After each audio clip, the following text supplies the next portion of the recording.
Je vous remercie vraiment de cette invitation. Ça me fait vraiment plaisir d'être là.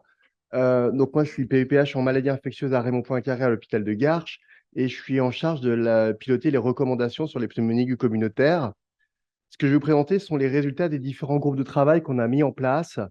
Euh, c'est une précaution oratoire pour vous dire qu'elles peuvent être encore un peu modifiées d'ici leur publication et le texte officiel que vous aurez, puisqu'il restera la phase de relecture par les différentes sociétés savantes. Euh, c'est un groupe de travail c'est une recommandation qui est multi-société, à la fois SPILF et SPLF, et en partenariat avec la Société française de médecine d'urgence, la SRLF, le Conseil national des enseignants généralistes, la Société française de microbiologie et les réanimateurs, mais je crois que j'ai déjà dit. On a travaillé plus que sur une recommandation au sens HAS du terme, très global, très complète, sur une mise au point. C'est-à-dire qu'on s'est focalisé sur les points qui nous semblaient d'intérêt ou méritaient en tous les cas une actualisation, compte tenu du fait que les présentes recommandations, vous le savez, elles datent de 2006 avec une version unifiée en 2010. On avait trois groupes de travail principaux, un sur le diagnostic microbiologique, un sur la radiologie et un sur l'antibiothérapie, bien évidemment, en tout cas l'ensemble de la chimiothérapie anti-infectieuse, mais pas seulement. Et donc, pour rentrer dans le vif du sujet, on va discuter de cas clinique. C'est peut-être le plus simple. Et si on prend le cas d'un patient de 72 ans qui est diabétique, cardiovasculaire, tabagique, non sevré, qui se présente aux urgences parce qu'il a de la fièvre, 38,5, il est oxygéno-requérant, il a besoin d'oxygène, il a 91% de saturation sous 1 litre. Euh, il a une fréquence cardiaque à 100, il est légèrement tachycarde, une tension artérielle normale, et pas de signe de gravité. Puis sur la radiothorax, vous voyez déjà cette image ici de foyer à droite.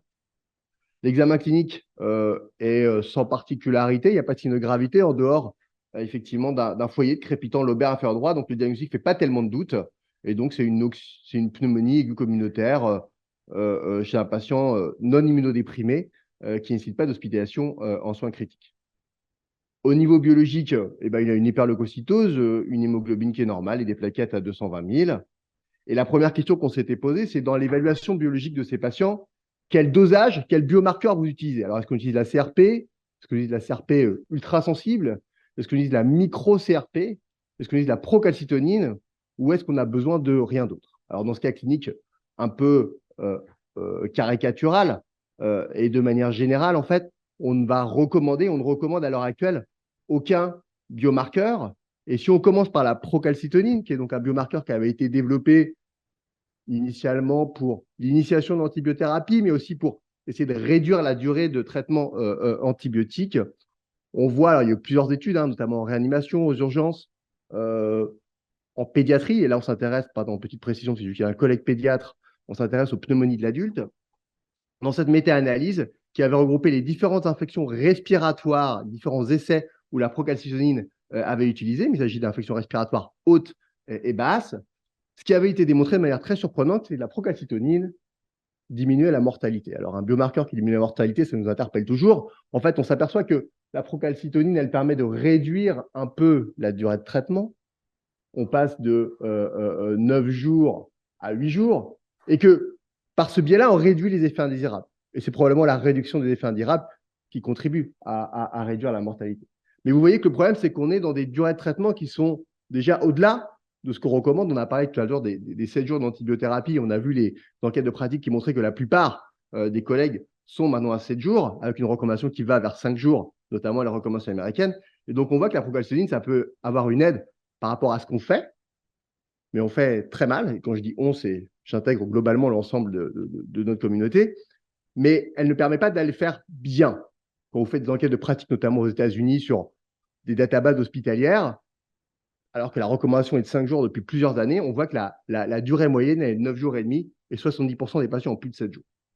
Et, et, et ce qui va soutenir l'absence d'intérêt de la procalcitonine, c'est ce travail de Wang qui avait fait un essai randomisé sur 14 hôpitaux US où il avait mis dans un groupe rendu la procalcitonine et dans le groupe accompagnement avec bonne pratique, rappel des guidelines et médecine clinique renforcée avec des précisions sur les durées de traitement. Et dans ce cas-là, on voit que la procalcitonine n'apporte rien à la durée de traitement puisqu'elle est d'un peu plus de 7 jours dans les deux bras.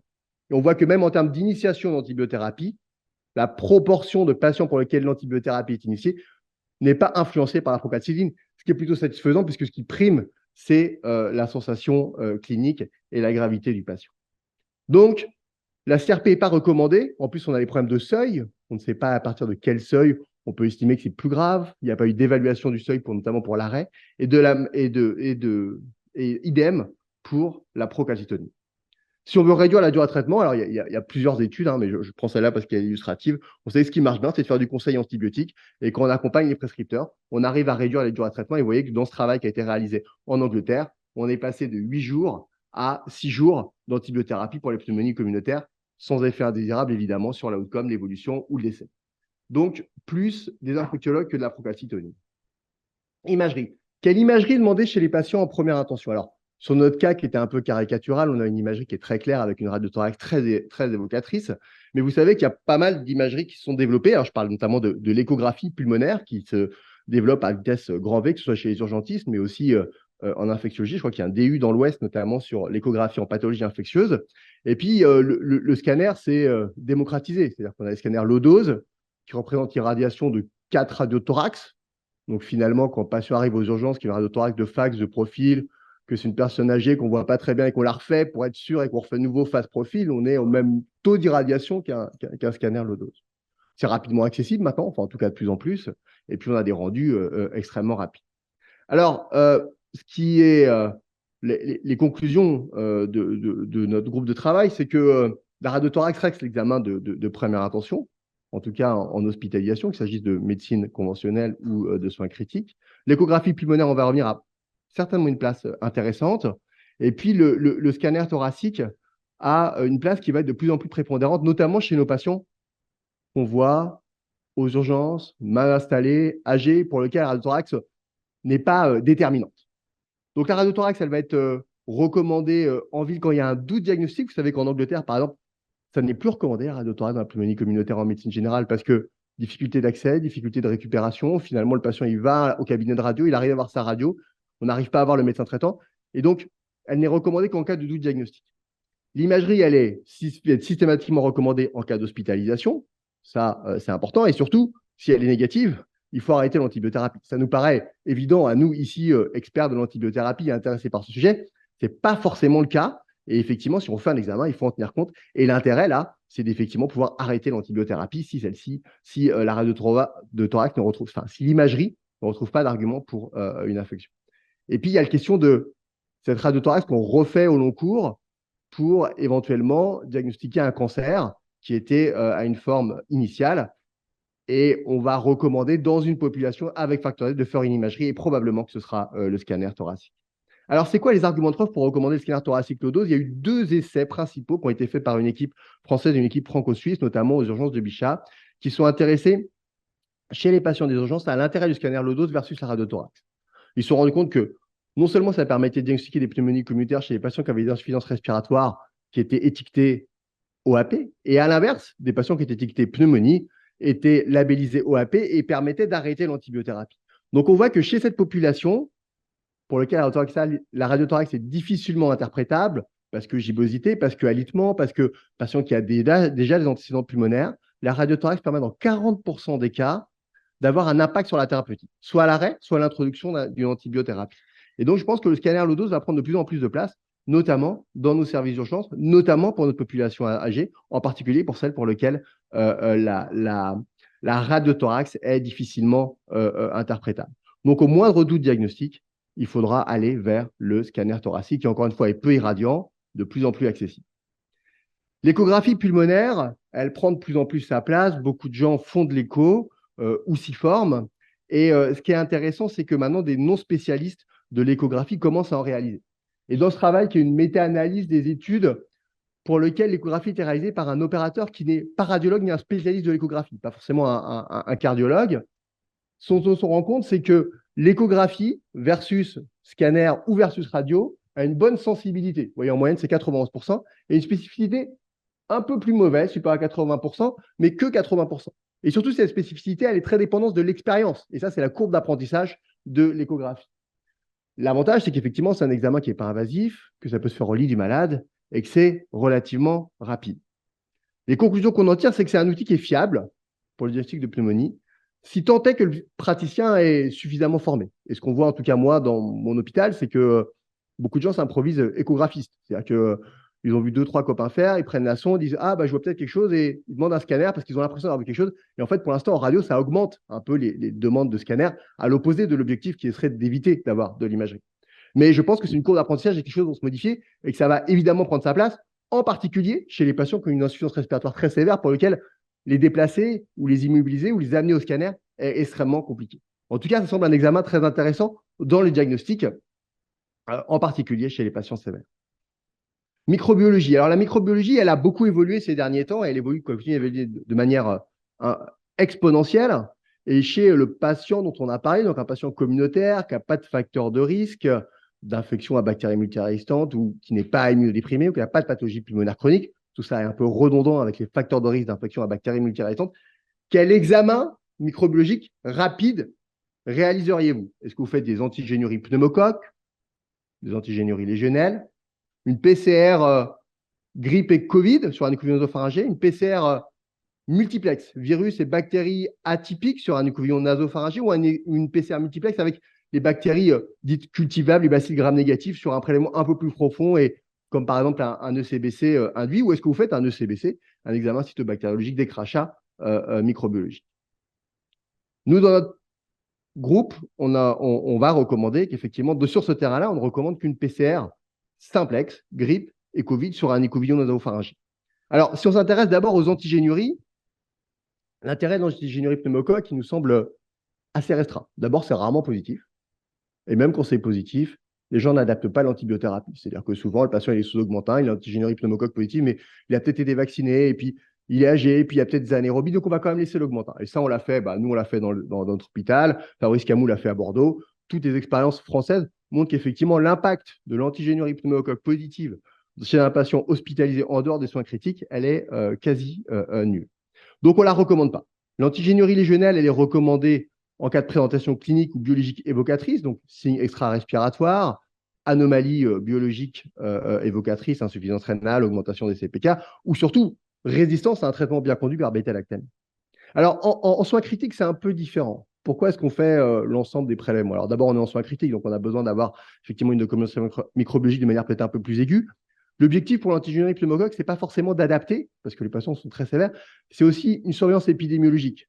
Si vous avez beaucoup de pneumonie à pneumocoque à un même moment, à un même endroit, il y a peut-être un clone qui circule qui mériterait des investigations. C'est plus cette idée-là que l'idée d'avoir un impact sur la thérapeutique. Bien sûr que c'est un impact sur la thérapeutique, c'est évidemment intéressant, mais pour le recommander systématiquement, on a cet argument de surveillance épidémiologique. Et puis, bien sûr, la légionnelle, puisque quand les légionnelles sont sévères, il faut avoir un diagnostic rapide. Et d'ailleurs, on les traite de manière probabiliste immédiatement.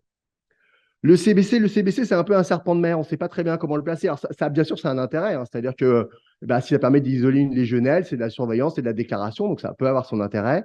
Ça permet d'adopter l'antibiothérapie, soit de la restreindre, soit de l'élargir en fonction du germe qui est retrouvé.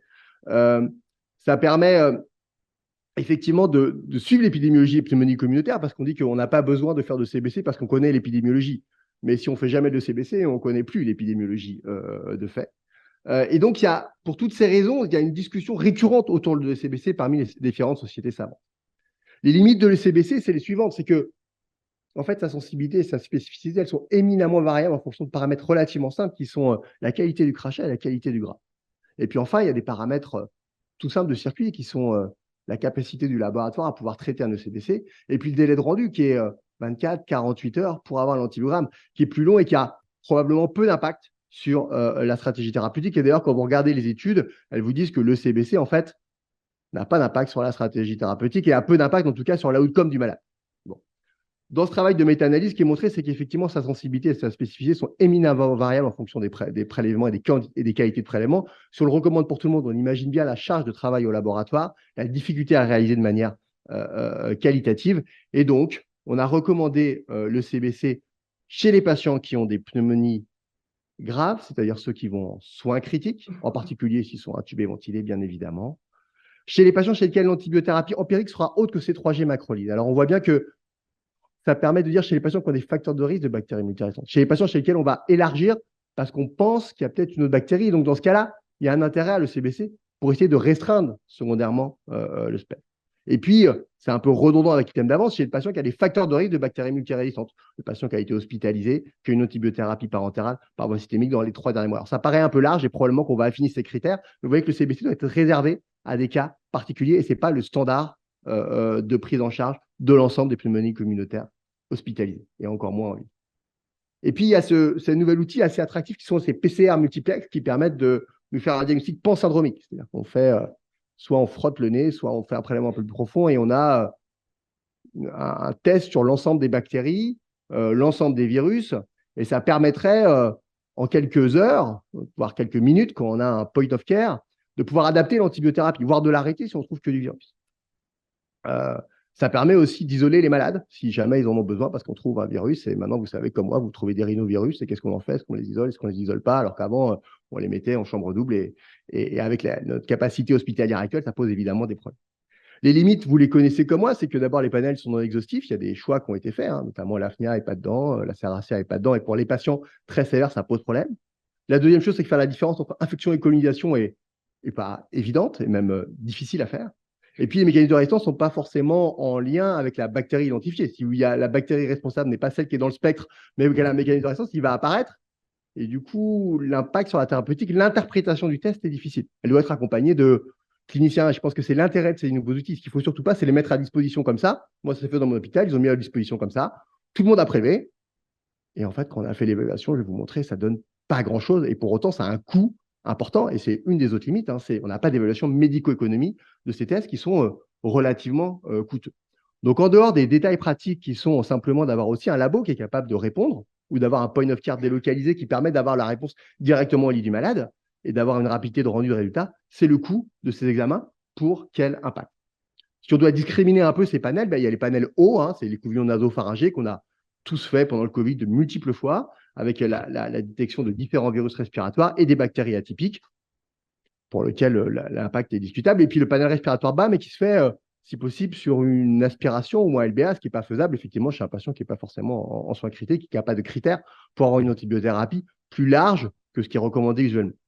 Et dans ce cas-là, effectivement, ce qui est intéressant, c'est qu'on a des mécanismes de résistance. Encore faut-il savoir les interpréter. Et encore une fois, ils ne sont pas tous présents.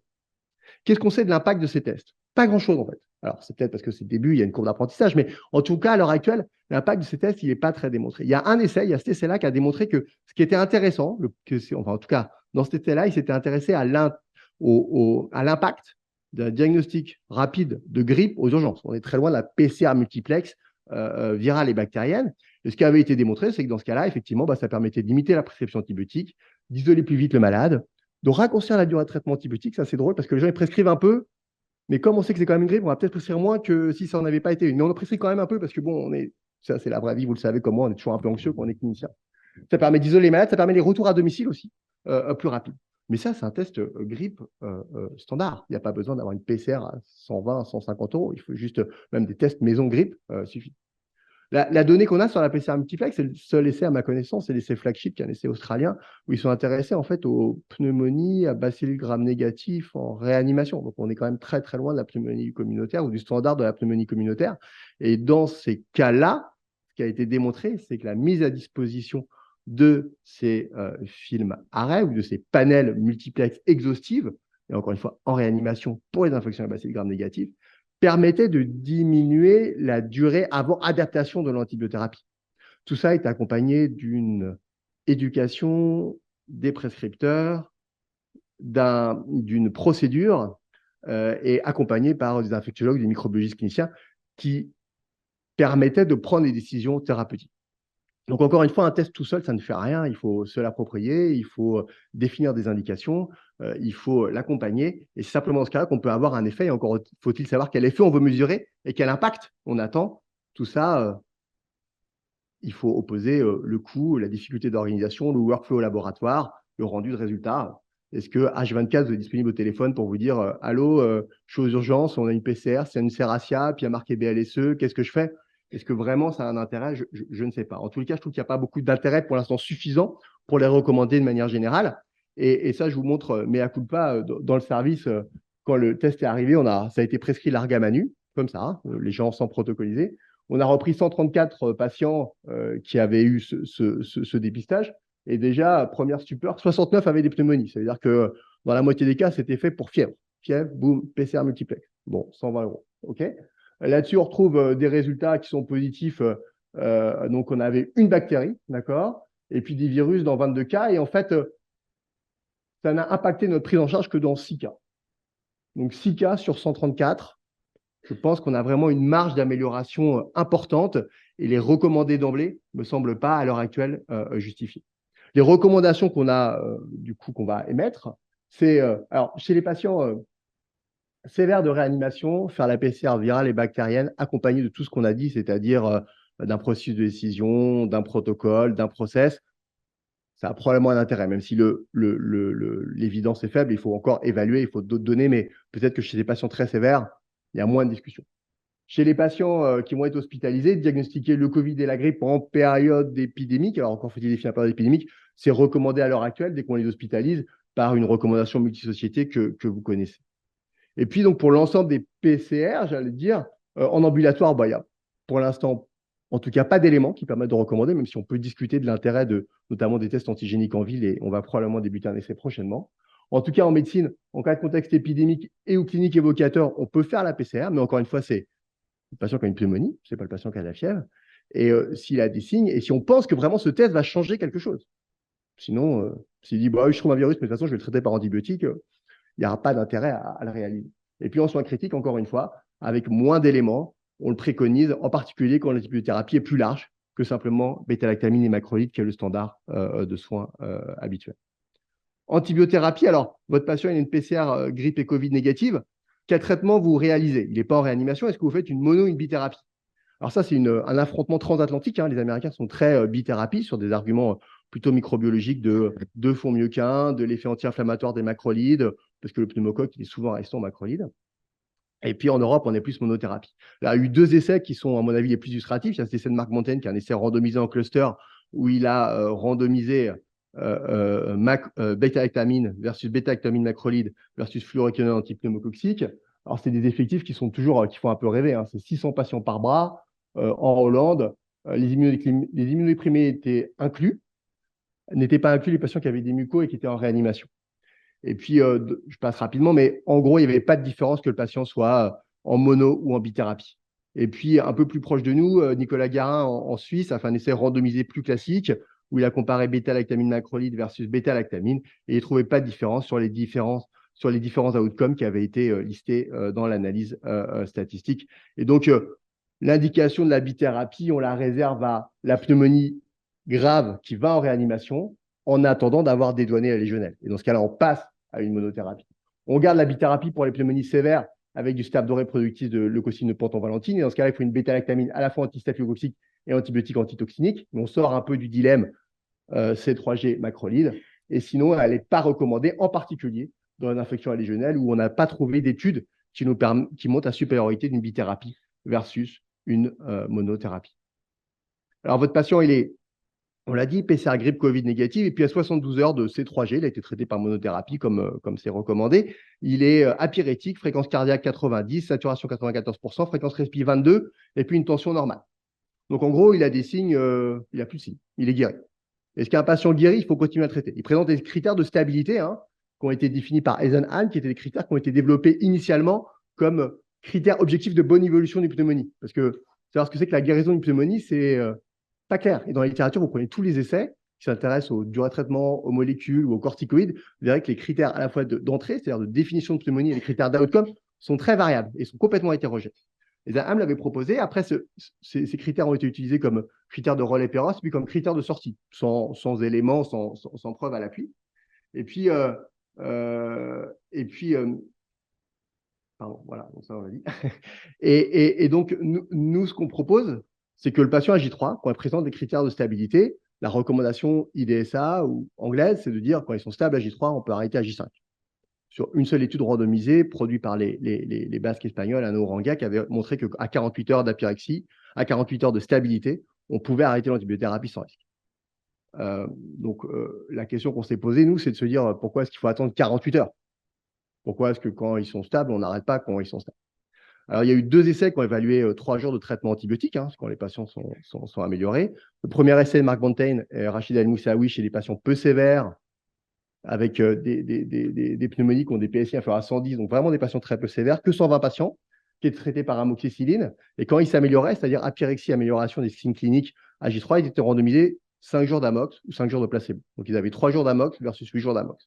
Et puis, nous, donc, quelques années plus tard, on a fait un essai où on a pris les pneumonies communautaires hospitalisées aux urgences, avec une population qui correspond plus à ce que je vois à ma connaissance, c'est-à-dire 73 ans, des comorbidités cardiovasculaires et pulmonaires. On n'avait pas pris les immunodéprimés. Et les patients qui recevaient 3 jours de bêta-lactamine monothérapie, donc c'est 3G augmentant, le standard des urgences en général, ils étaient à J3 quand ils étaient stables selon les critères de Esan-Halm, randomisés 5 jours de placebo versus 5 jours d'augmentant. Sur notre critère d'outcome qu'on peut discuter avec un délai qu'on peut encore discuter, on n'avait pas de différence significative entre le bras 3 jours et 8 jours. Et donc, on a conclu que, et c'est ce qu'on va recommander, et ça permet aussi d'asseoir un peu de rassurer les gens et puis de s'accorder une recommandation, c'est-à-dire que les patients qui sont stables à J3, eh ben, on pourra arrêter à J3. Alors après, il y a la question des patients qui ne sont pas stables à J3, mais qui sont stables à J4. Est-ce que d'emblée, on fait J5, J6 ou J7? Donc, on a dit stable à J3, on arrête à J3. Stable entre J3 et J5, on fait J5, puisque c'est l'autre borne habituelle. Et puis sinon, on fait J7. Et au-delà de J7, bah, il faut justifier. Ça doit rester l'exception. Mais ça, vous savez, vous avez l'habitude. C'est ce qu'on dit habituellement à nos étudiants. Et enfin, pour finir, la corticothérapie. Chez ce patient peu sévère, est-ce que vous prescrivez une corticothérapie? Je vous rappelle qu'il n'est pas en soins intensifs et qu'il a une pneumonie communautaire non documentée, en tout cas pas de cause grippale ni Covid. Alors la réponse est non, et vous savez qu'il y a eu un essai français récent qui a démontré l'intérêt de la corticothérapie dans les pneumonies aiguës communautaires sévères. Donc la recommandation sera probablement la suivante, c'est pneumonie non sévère, donc c'est-à-dire pneumonie prise en charge soit en ambulatoire, soit en hospitalisation, mais hors soins critiques, pas d'indication aux corticoïdes, sauf bien sûr indication particulière aux corticothérapies, bronchospasme, asthme, BPCO. Et pour les pneumonies en soins critiques, dans ce cas-là, il y a une indication à la corticothérapie.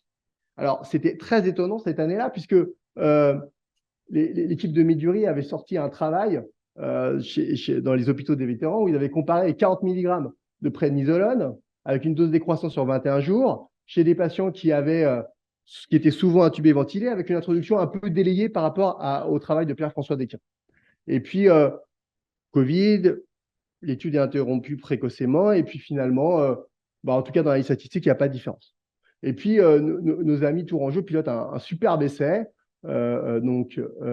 qui, lui, s'intéresse à l'hydrocortisone, 200 mg par jour, introduction plutôt précoce, durée courte, 4 à 8 jours en fonction de la réponse, c'était pas très fou, dans des pneumonies graves et des patients qui étaient aussi fréquemment sous ventilation mécanique ou d'oxygénothérapie à haut débit. Et là, il y avait vraiment une différence en termes de mortalité, de recours secondaire à la ventilation pour ceux qui ne l'étaient pas. Tous les résultats étaient cohérents et convergeaient vers un bénéfice. Alors, on voit bien que le diable est dans le détail en termes de pharmacopée, c'est-à-dire que les corticoïdes forte dose, un peu prolongée, utilisation retardée, ne montrent pas d'effet. Et un peu plus faible dose, cure courte, introduction précoce, ont probablement un intérêt. Donc, on s'est permis de reprendre cette recommandation parce que ça peut avoir un intérêt, notamment pour les patients qui se présentent aux urgences et qui ont des critères de sévérité, qui vont aller en réanimation. Et on pense qu'il y a vraiment un intérêt à l'introduire précocement. Et puis, peut-être une petite différence qui est anecdotique, mais Dury a travaillé dans les hôpitaux des vétérans, donc il a 98% d'hommes. L'équipe de Pierre-François Desquin a une majorité d'hommes, mais pas 98%. Et on voit d'ailleurs quand on fait l'analyse en fonction du sexe ratio qu'il y a une petite différence et probablement une meilleure réponse chez les femmes. Est-ce que ça joue? Ça joue certainement en partie. Ça ne suffit pas à tout expliquer. Je pense qu'il y a vraiment un bénéfice chez l'homme et chez la femme, mais ça peut expliquer qu'il y ait des telles différences de 2 essais dans des populations qui sont relativement similaires à une temporalité qui est à peu près équivalente. Et enfin, dernier point, j'en ai fini. On se pose souvent la question de l'introduction ou de l'indication d'une bêta-lactamine en type Pseudomonas. Et là, on voit qu'on est très en difficulté. C'est-à-dire que les patients qui ont une infection à Pseudomonas, ce n'est pas le patient standard. C'est des pneumonies communautaires, mais un peu plus que communautaires, quoi. Ils sont des patients qui sont souvent hospitalisés, des patients qui ont des états respiratoires. Et on sait que on a l'impression, en tous les cas, que le recours à une antibiothérapie efficace délayée est très préjudiciable chez ces malades-là. Et puis, à contrario, comme nous tous, infectiologues ou en tout cas passionnés par l'antibiothérapie, on se dit que si on les expose à tort, on va avoir des problèmes et puis ils vont refaire des rechutes après, on va avoir des difficultés à les traiter. Et donc, on a essayé, avec une littérature qui est pas très claire, d'essayer de protocoliser les indications au bêta-lactamine avec un niveau de preuve, vous voyez, qui est assez faible. Et on a retenu que si le patient était hospitalisé en médecine, donc en dehors des soins critiques, s'il y avait un antécédent connu de cognition ou d'infection à Pseudomonas, dans ce cas-là, il fallait qu'il y ait une bêta-lactamine en type Pseudomonas. Par contre, en soins critiques, il faut qu'il y ait au moins un facteur de risque parmi antibiothérapie récente. Alors, je sais que c'est large et que c'est un peu flou, et évidemment, là-dedans, on n'inclut pas les antibiothérapies pour les cystites, par exemple, BPCO sévère, donc des GOL 4, ou bronchiectasie, ou mucoviscidose, ou trachéotomie. On voit qu'on est assez large, qu'on n'est pas très à l'aise sur cette recommandation qui essaye un peu d'identifier les patients qui pourraient bénéficier de cette antibiothérapie chez ces patients dans une population qui, encore une fois, est relativement fragile. En tout cas, ce qui est sûr, c'est que si le patient a eu un ECBC relativement récent, il faut en tenir compte dans le choix de cette nouvelle bactériamine qu'on va introduire, qu'il faut évidemment faire un prélèvement microbiologique quand le patient arrive, on rentre dans le cadre de l'ECBC préalablement cité, et que quand on a les résultats, il faut évidemment adapter. Et enfin, si le patient va en réanimation, certes, il peut avoir une infection à pseudomonas, mais il peut avoir aussi une infection à mycoplasme, chlamydia ou légionelle, et donc il faut adjoindre au moins au début un macrolide pour avoir une activité intracellulaire. Donc en bref, si je devais résumer en quelques points ce texte qui devrait probablement être publié, j'espère, début 2024. Les biomarqueurs ont peu ou pas d'intérêt, à mon avis, pas d'intérêt, en tout cas moins que la clinique. La radiologie, on voit qu'il y a une place qui devient de plus en plus importante pour le scanner low-dose, qui est facilement accessible, qui permet de rationaliser l'antibiothérapie. Que l'écho est en train de progresser et va probablement connaître une essor importante, encore faut-il se former et savoir bien la faire. Que la microbiologie, en tout cas tous ces tests moléculaires un peu attractifs, il faut s'en méfier, il faut vraiment les évaluer. Alors, je ne dis pas qu'il ne faut jamais les utiliser, mais pour l'instant, on n'a pas d'éléments qui permettent de le recommander, alors que ça a quand même un coût, que ça demande une organisation et qu'en dehors de ça, les laisser comme ça dans la nature à disposition de nous tous cliniciens, c'est probablement plus dangereux qu'autre chose. Et en tout cas, ça n'apporte pas grand-chose et ça coûte très cher. Que l'antibiothérapie, vous voyez qu'on a réduit encore les durées, qu'on a très peu d'indications à la bithérapie et qu'en fait, la corticothérapie a probablement un intérêt uniquement dans les pneumonies graves. Je vous remercie pour votre attention. Je remercie tous les gens du groupe de travail qui font un travail vraiment quotidien et c'est vraiment un plaisir de travailler avec eux. Voilà. Merci beaucoup. C'était très clair. Moi, je me demandais si vous aviez prévu d'écrire ou en tout cas de mettre un paragraphe sur peut-être la non-utilité de surveiller aussi les biomarqueurs, notamment la CRP, après initiation d'un traitement. Oui, pardon, je suis allé un peu vite. Effectivement, je n'ai pas été très clair. CRP et PCT, on les balaye à la fois diagnostic et dans le suivi. Et Donc, ça, voilà, ça sera bien écrit pour qu'il n'y ait plus ouais, de ça, vous questions nous faire confiance, ça sera bien marqué. en ville. Oui, alors en ville en plus. Alors, il y a des travaux suisses. Alors, pardon, j'en ai un peu de temps, mais il y a des travaux suisses, notamment en ville. Alors, ça, c'est une réflexion personnelle. Hein, c'est pas je pense qu'en ville, les pneumonies, c'est vraiment 80% viral. On commence à voir avec les PCR qu'il y a très peu d'infections bactériennes. Et il y a notamment les équipes de Luc Letellier et Noémie Boula à Lausanne qui ont travaillé sur l'intérêt de la micro-PCT en ville pour ne pas presser l'antibiothérapie. Et c'est un peu la même chose que la PCT, c'est-à-dire que ça permet de réduire les indications, mais est-ce que vraiment une clinique bien faite suffirait On ne sait pas. Est-ce que c'est un outil marketing qui nous permet d'arriver à nos fins, même si ce n'est pas parfait, ou est-ce qu'on se dit que de toute façon, on ne devrait pas prescrire et du coup, ça n'a pas d'intérêt. Et puis, le problème de la PCT en ville, bah, c'est l'accessibilité, le coût, etc. Je pense que ce qui va être intéressant en ville, et on va probablement tester bientôt, ça va être les tests antigéniques, parce que ça pourrait être faire un peu comme les tests, les TROD d'angine, c'est-à-dire que si on arrive à avoir des VRS, etc., ça permet de nous rassurer en tant que clinicien. Je m'inclus là-dedans parce qu'on est toujours inquiet quand on voit un enfant qui arrive, qui a de la fièvre, qui tousse, qui crache, et qu'on prescrit antibiotiques ou pas. Puis ça permet aussi de rassurer l'entourage et la famille. Peut-être que ça peut être un outil pour promouvoir le bon usage. Et je crois plus à ça qu'à la PCT. En tout cas, oui. Merci beaucoup. Et sur le scanner low-dose, du coup, tu le positionnerais comment, à quel moment est-ce qu'il va être positionné? Oui, pardon. Oui, non, merci beaucoup de pouvoir préciser cette pensée. Le texte, il est comme ça. S'il y a un doute diagnostique, malgré la radiothorax, je pense que nous, dans notre activité hospitalière, c'est 80% de nos patients. C'est-à-dire la patiente, nous, dans l'essai qu'on avait fait sur PTC, ils ont 73 ans, ils ne tiennent pas debout, ils ont des gibbosités, on n'en arrête pas. Donc, je pense que chez les patients chez lesquels on voit bien que la radiothorax ne va pas être informative parce qu'ils ne peuvent pas se tenir debout, parce qu'ils ne peuvent pas aspirer, parce qu'ils ne peuvent pas tenir, qui la plupart des patients, il faut faire d'emblée le dos, ça n'a pas d'intérêt de faire de la radiothorax. Après, chez certains patients qui ont la radio, ce n'était pas tellement le monsieur de 72 ans, en fait. Hein, vous avez vu, elle est très illustrative. Dans ce cas-là, c'est vrai que ce n'est pas la peine d'aller au scanner low dose. Alors, la question, c'est de se dire à quel moment je préjuge que ma radio ne va pas être interprétative pour aller. Bon, je pense qu'on sait à peu près quand même. Bon sens. Ouais, c'est bon sens. Voilà. Merci beaucoup. Et sur la dose de corticoïdes en réa dans les packs sévères, du coup, ce qui sera retenu? Ah bah, c'est vraiment l'étude Tourangelle, hein, c'est de 200 mg d'hydrocortisone. Alors, c'était vraiment passionnant d'avoir la discussion. On a rediscuté avec Pierre-François Desquin parce que Après, quand on le positionne, on a vraiment, évidemment pas se rater, hein. Par exemple, on a demandé, il y a pas mal de BPCO dedans, et on a demandé un peu à discuter avec lui, notamment des données. Est-ce que si on enlève les patients qui ont des pathologies chroniques obstructives, parce que ça pourrait être un biais qui pourrait expliquer ce résultat qui était très discordant d'ESCAPE. En fait, ils avaient déjà fait l'analyse parce qu'ils sont brillantissimes. Et effectivement, ils retrouvaient quand même ce résultat. Donc, je pense qu'il y a vraiment une place pour ça. Ça fait plusieurs années qu'on tourne autour avec l'histoire de pharmacopée, posologie, durée. Les critères d'évaluation, il y avait des études qui avaient pris les critères de stabilité qui comprend en partie la pyrexie à partir du moment des corticoïdes forte dose. Artificiellement, on tend vers un bon pronostic, et donc c'était discutable. Là, je pense qu'on a vraiment des éléments qui nous permettent de répondre.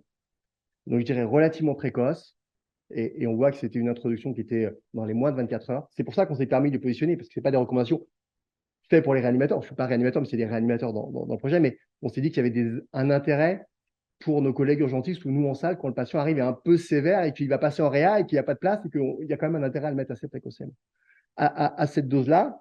Et puis nous, ça nous est arrivé de le faire récemment, là, depuis qu'on a eu ce papier, pour des patients du service pour lequel le patient était limite réa, il n'y avait pas de place en réa. Enfin, la vraie vie, on l'a fait. Alors, c'est 2 cas, hein, ça s'est bien passé. Est-ce que c'est autre chose? Mais je pense qu'il y a vraiment un intérêt à cette thérapeutique. Et puis, c'est même ça qui était intriguant, c'est-à-dire que là, vraiment, tous les éléments convergent vers un effet bénéfique, alors que dans les autres, pas trop.